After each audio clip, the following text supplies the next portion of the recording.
Em primeiro lugar, a todos vós, aos meus camaradas de partido, aos nossos amigos do Partido Ecologista aos Verdes, mas os meus camaradas não se importarão que valorize e saúde particularmente os muitos independentes, democratas, patriotas, homens e mulheres que, sem partido, aqui estão, convivendo connosco, identificados com a Coligação Democrática Unitária, a CDU. Bem-ajam, vai valer a pena. E uma saudação particular, portanto, à nossa candidata Heloísa Apolónia. Uma camarada, uma amiga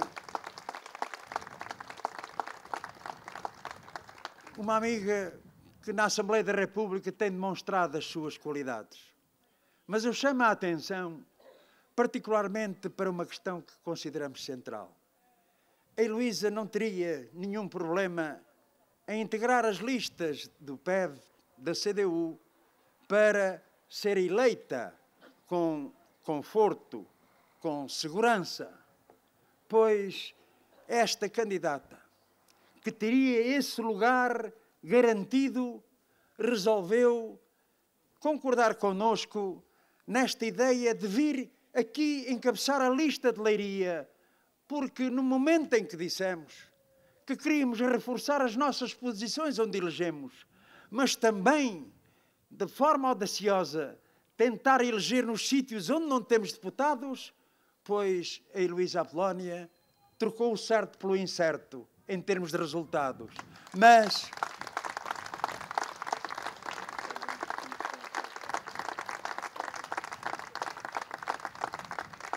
assumindo essa condição particular, que os eleitos da CDU, de facto, não são iguais aos outros. Não estão a pensar no lugar, não estão a pensar no emprego, estão a pensar como é que melhor servem os interesses dos trabalhadores e do povo português, estando em Leiria, estando em Lisboa, ou estando em Setúbal, ou estando em qualquer ponto do país, ou no plano do Círculo da Europa e do resto do mundo. Sim, camaradas.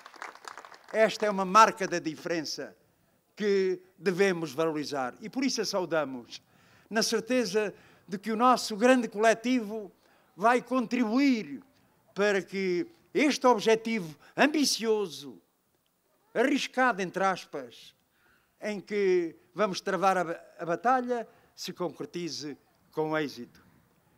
E precisamos, naturalmente, dos candidatos, da nossa candidata, mas há uma riqueza maior que num quadro em que tantas vezes silenciam a CDU, silenciam a sua mensagem, silenciam a sua proposta, a sua iniciativa, pois, camaradas e amigos, podem fazer isso tudo, silenciar-nos, deturpar-nos os nossos objetivos, que há uma riqueza maior que nenhum outro partido ou coligação tem. Sois vós, somos nós todos juntos que, com a nossa militância, o nosso empenhamento, a nossa dedicação, conseguimos, de facto, superar essa dificuldade e esses obstáculos. E por isso contamos convosco para esta batalha. E há sinais bons. Já há muitos anos que venho aqui à festa de verão e, numa consulta aos camaradas, fazíamos um balanço e poder dizer-vos, camaradas, que podemos afirmar com garantia que, se não for a maior, é das maiores iniciativas que realizamos até hoje neste espaço da festa do verão.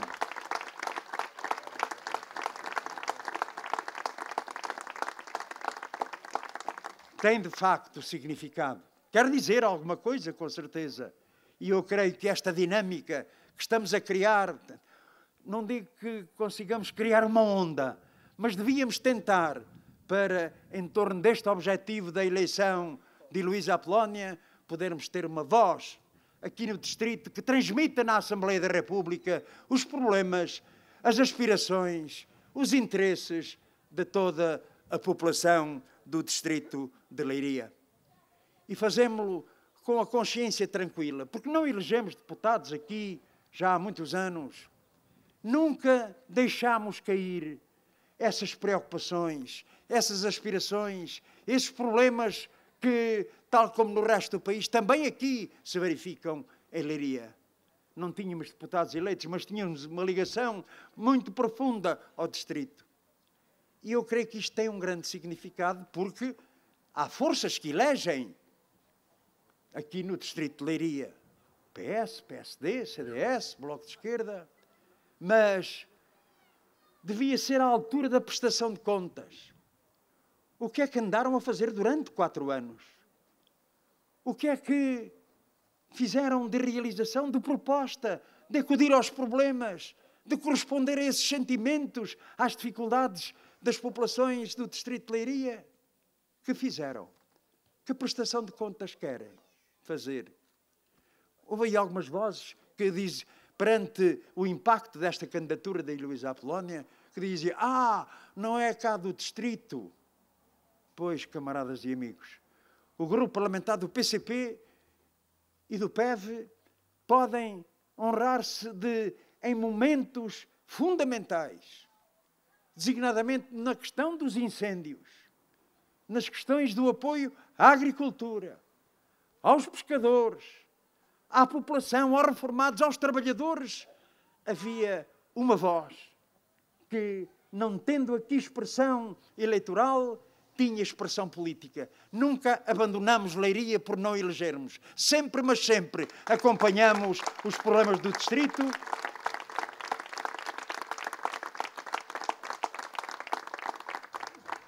Na certeza de que a CDU merece. Sim, camaradas e amigos. Resultante da nova fase da vida política nacional, em que se conseguiu, com a intervenção particularmente do PCP e do PEV, para afastar o governo PSD-CDS, que tanto maltratou o povo português durante aqueles 4 anos, pois não nos limitamos a afastar esse governo, sendo importante, porque eles estavam preparados, camaradas e amigos, para dar cabo do resto, para continuar a ofensiva contra os direitos de quem trabalha ou trabalhou, contra os interesses dos pequenos e médios empresários, agricultores e comerciantes. Estavam dispostos a dar mais um golpe na segurança social, ou seja, um golpe na proteção social, nas reformas e nas pensões, em que um dos objetivos, por exemplo, era acabar com o subsídio de Natal. Pois, então, camaradas e amigos, fizemos uma bela coisa, dar uma contribuição para afastar e derrotar esse governo. Mas encontramos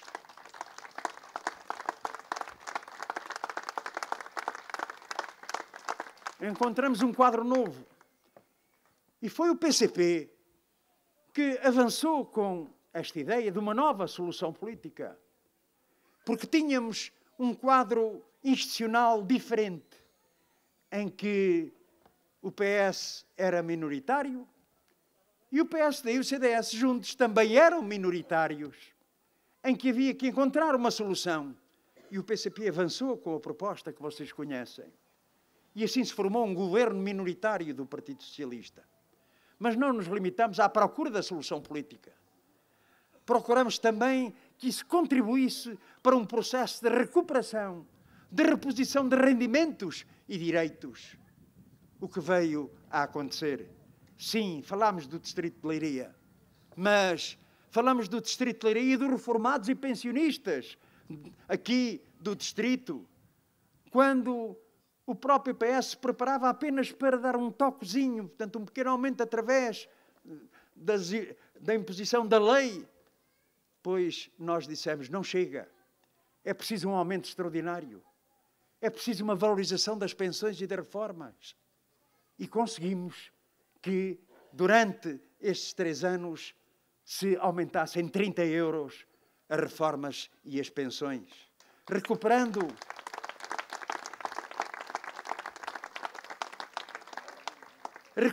também um direito, que era o direito ao subsídio de Natal. Eles estavam a fazer a cama a esse direito, através daquele esquema dos duodécimos, lembram-se? em que chegava ao fim do ano e o reformado, a reformada, a pensionista, não teria nem um cêntimo, porque ia sendo repartido nesses duodécimos, até criarem condições, porque se chegasse ao fim do ano, os reformados não tinham subsídio de Natal, para que é que servia o direito? Era a conclusão óbvia. Tentaram fazer a cama a este direito. E ainda por cima um direito de Abril, porque foi com o 25 de Abril que se conquistou o direito ao subsídio de Natal. Mas, afinal,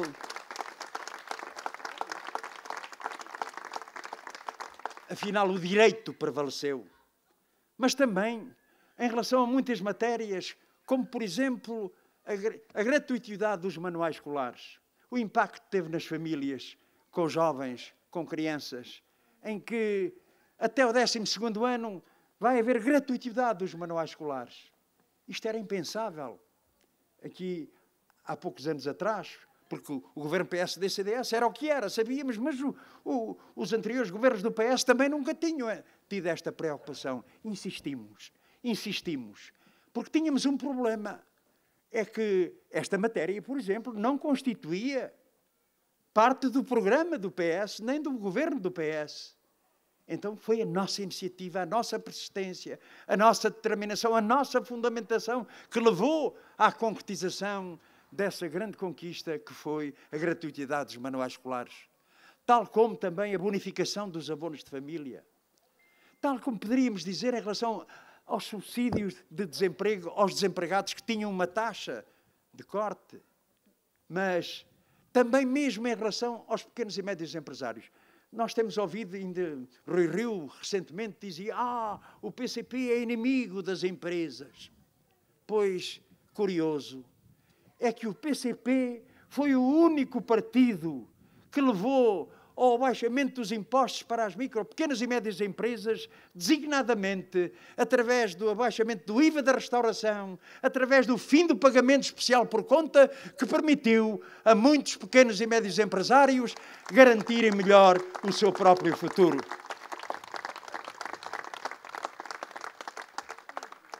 E por isso mesmo nós valorizamos tanto estes avanços.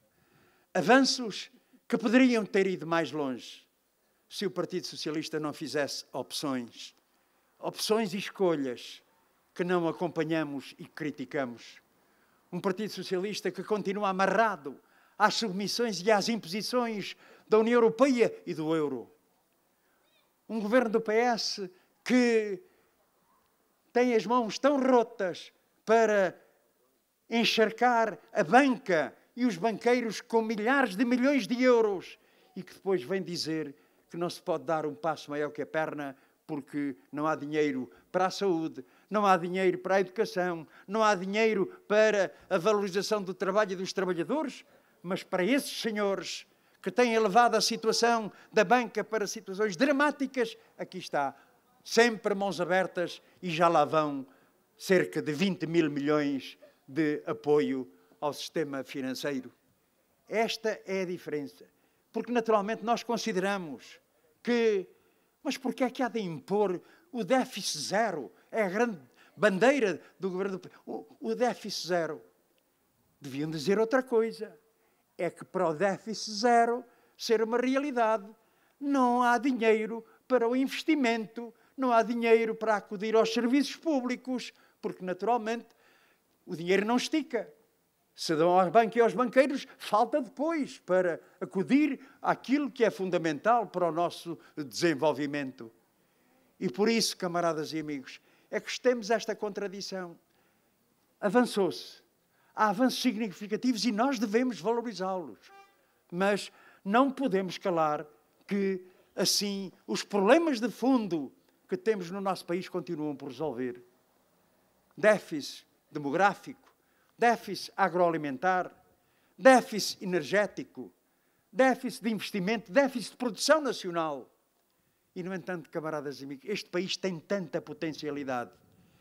Portugal não é um país pobre, embora muitas vezes procure empobrecer o seu povo, tendo em conta as políticas económicas que são colocadas.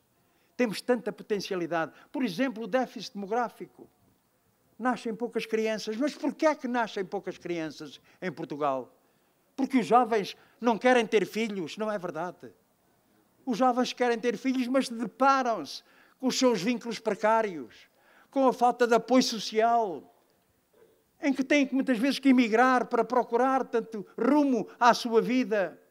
Então não deveria ser, camaradas e amigos, para combater o tal déficit demográfico, apoiar as famílias jovens, incentivar tanto a que tenham filhos, mas com proteção social, com salários decentes, em vez de esses vínculos precários que os afetam. Pois, naturalmente, sem a valorização dos salários e sem garantias de proteção social, os nossos jovens não são capazes de ter garantido o futuro e a felicidade da sua vida profissional, pessoal e familiar. E é por isso que nós consideramos que é um déficit que tem e pode ser combatido com uma medida particularmente, que é a valorização dos salários e dos rendimentos, particularmente da juventude. A resposta do Governo é a resposta errada. Errada porque tem na Assembleia da República um conjunto de alterações à legislação laboral, em que, mais uma vez, a questão da precariedade, que atinge fundamentalmente os jovens, visa andar para trás. Por exemplo, este exemplo concreto do período experimental. O Governo resolveu passar de 90 para 180 dias o período experimental para um jovem à procura do primeiro emprego ou desempregados de longa duração. 6 meses de experiência. Em qualquer profissão, ainda se podia admitir, em profissões de grande exigência técnica e científica, percebe-se. Agora, para um jovem que vai para para um café, que vai para uma empresa, portanto, com um trabalho normal, 6 meses. Mas porquê é que eles querem os 6 meses? Não é para aperfeiçoar, portanto, profissionalmente esse trabalhador.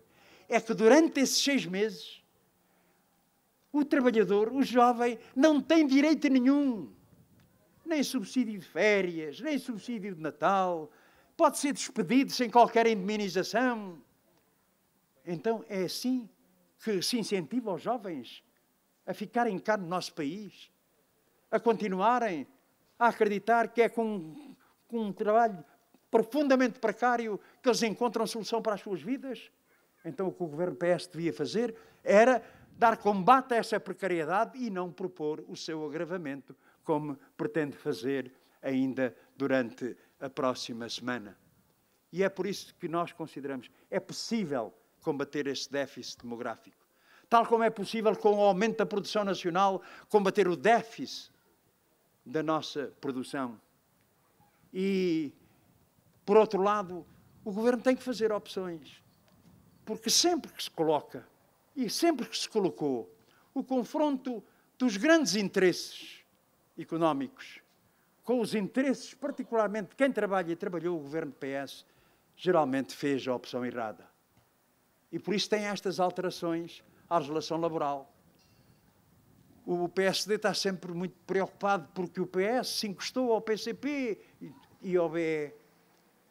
Então, porquê é que o PSD encosta tanto ao PS na legislação laboral? Porque isto é da natureza das coisas, camaradas. Porque é aqui que se define a exploração, que se define a política dos salários, dos direitos, na contratação coletiva e no plano individual. Estamos a mexer com os grandes interesses. E por isso tanta preocupação do PSD aqui a esquecer-se que, afinal, juntinhos, sempre juntinhos, nesta matéria que tem a ver com a vida dos trabalhadores. Também em processos de grande exigência, por exemplo, a defesa do Serviço Nacional de Saúde.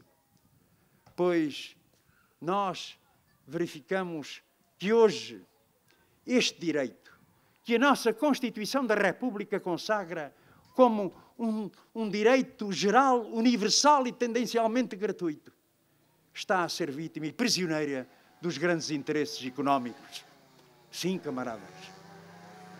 Há um problema para resolver na sociedade portuguesa, que é de saber se o Governo vai cumprir e respeitar aquilo que a Constituição diz ou vai transformar o direito à saúde num negócio para o privado. E quando falamos do privado, falamos dos grandes grupos económicos. É disto que estamos a falar. Não estamos a falar da contratualização de uma clínica, de um laboratório, para fazer uns exames, para fazer, enfim, para acudir a necessidades que o governo, que o Estado não é capaz de responder. Não é desses que estamos a falar, é dos grandes grupos económicos, daqueles que têm esta garantia, que é utentes haverá sempre, ou seja, clientes haverão sempre. E dinheiro também, porque o Estado é que entra com essa responsabilidade. E é por isso que o nosso partido considera fundamental essa clarificação. A saúde deve ser um direito e não um negócio para essas multinacionais, para esses grupos económicos poderosos.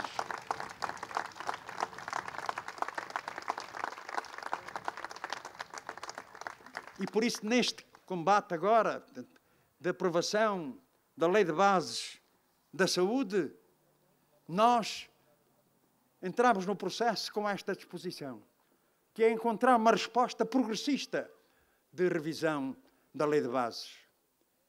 Foi muito difícil porque o próprio Partido Socialista, em parte ou em todo, agora não vou discutir isso, considera que deveria ser um negócio. Nós, até ao fim, lutamos para que as PPPs terminassem e para que a gestão das unidades hospitalares fosse uma gestão pública. Pois, com muito esforço, o Partido Socialista lá admitiu este princípio e estamos em condições de aprovar essa lei. Mas há um espaço em aberto. É preciso agora a legislação normal para concretizar essa lei de bases.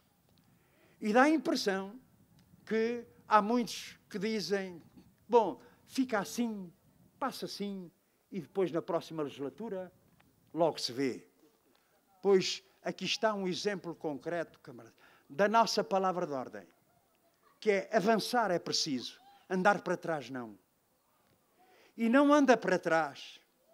E é possível avançar se esta força que aqui está presente, a CDU, tiver mais força, tiver mais representação na Assembleia da República.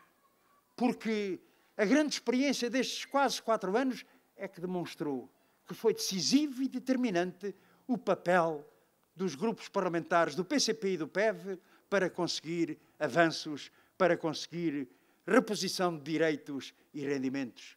Andar para trás ou avançar. Eis o grande desafio. E por isso nós, com esta consciência de que temos soluções para resolver os problemas nacionais, de uma política capaz de valorizar os salários e os direitos de quem trabalha, ou de quem trabalhou. Uma política virada para o investimento, para a defesa do setor público, das funções sociais do Estado. Uma política que afirma a nossa soberania e a nossa independência nacional. Nós temos condições para andar, mas para isso precisamos ter força. Eis o grande desafio que se coloca à consciência de cada um de nós. Saber se vamos repetir o mesmo aqui em Leiria, com os mesmos do costume, que depois não prestam contas a ninguém e que voltam a ser eleitos. Mas isto é uma decisão que compete ao povo de Leiria. Porque, primeiro, não há vencedores antecipados. Quem vota não são as sondagens. Quem vota não são as intenções. É que cada um dos habitantes aqui deste distrito tem nas suas mãos o voto e pode fazer a escolha certa. E, por enquanto, ainda não roubaram este direito, que é de cada um poder decidir e votar livremente. E é por isso que nós apelamos. Não é para ter mais um ou menos um deputado. Não é para ter, para estar e para mostrar. Este exemplo da Heloísa, creio que é paradigmático, pois nós precisamos de reforçar a nossa votação a pensar nos trabalhadores e no povo, a pensar na nossa pátria, sim. É isso que nos anima. Combate difícil, é verdade, camaradas e amigos. Mas permitam-me que vos deixe esta reflexão. particularmente para este Partido Comunista Português, quase a fazer 100 anos de existência. Quantas vezes, em períodos bem diferentes e bem difíceis, quando diziam, isto está mau, isto está difícil. Pois, alguma vez, camaradas e amigos, e estou a pensar aqui em alguns que aqui estão, alguma vez tiveram a vida fácil? Alguma vez foi fácil levar por diante o nosso projeto, a nossa luta, esta nossa identificação, este nosso amor para com os trabalhadores e com o povo português? Nunca foi fácil. Mas nunca sendo fácil, também aqueles que tantas vezes decretaram a morte do PCP, alguns deles até já morreram a anunciar a morte do PCP, pois dizer-vos, camaradas,